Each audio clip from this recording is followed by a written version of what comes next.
কোচবিহার দক্ষিণ বিধানসভার অন্তর্গত চান্দামারি অঞ্চলের রাজপুরে বুধবার রাতে বিজেপির বুথ সভাপতি যখন নিজের বুথে যান সেই সময় তাকে রাস্তায় আক্রমণ করে তৃণমূল কংগ্রেস আশ্রিত দুষ্কৃতীরা, এমনই অভিযোগ। এমতাবস্থায় তাকে প্রথমে বাড়িতে নিয়ে আসা হয় এবং পরবর্তীতে কোচবিহার মেডিকেল কলেজ হাসপাতালে নিয়ে আসে পরিবারের লোকজন। কিন্তু ড্রেসিং করার পরেও তার রক্তক্ষরণ বন্ধ হচ্ছিল না। এরপর তারা থানায় যান এবং থানায় যাওয়ার পর অভিযোগের সময় লোকজন না থাকার কারণে সকালে আসতে বলা হয়। এরপর সে অসুস্থ হলে তাকে একটি বেসরকারি নার্সিংহোমে ভর্তি করা হয়।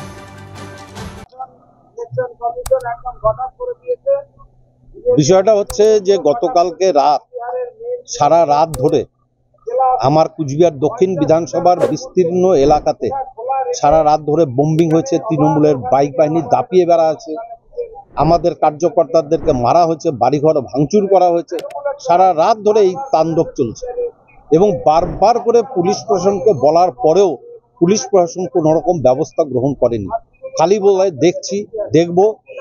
শেষ পর্যন্ত যখন কোনোভাবে কিছু হচ্ছিল না তখন একধার্সে আমরা মেল করা শুরু করছি, মেসেজ করা শুরু করছি ইলেকশন কমিশনকে, এখানকার আমাদের কোতোয়ালি থানার আইসিকে, কিন্তু তারপরেও ব্যবস্থা গ্রহণ কিন্তু করা হয়নি।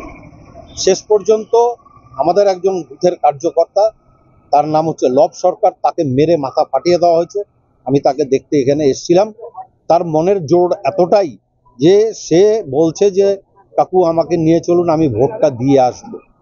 এই হচ্ছে ভারতীয় জনতা পার্টির কার্যকর্তা। কাজেই ইলেকশন কমিশন তারা যে প্রতিশ্রুতি দিয়েছিল ফ্রি অ্যান্ড ফেয়ার ইলেকশন হবে, কুচবিহারের জন্য পর্যাপ্ত কেন্দ্রীয় বাহিনী থাকবে, সেই কেন্দ্রীয় বাহিনীকে ঠিকমতো ডিপ্লয়মেন্ট করা হয়নি, যার ফলে আজকে এই ধরনের আবার রক্ত ঝরল কুচবিহারের।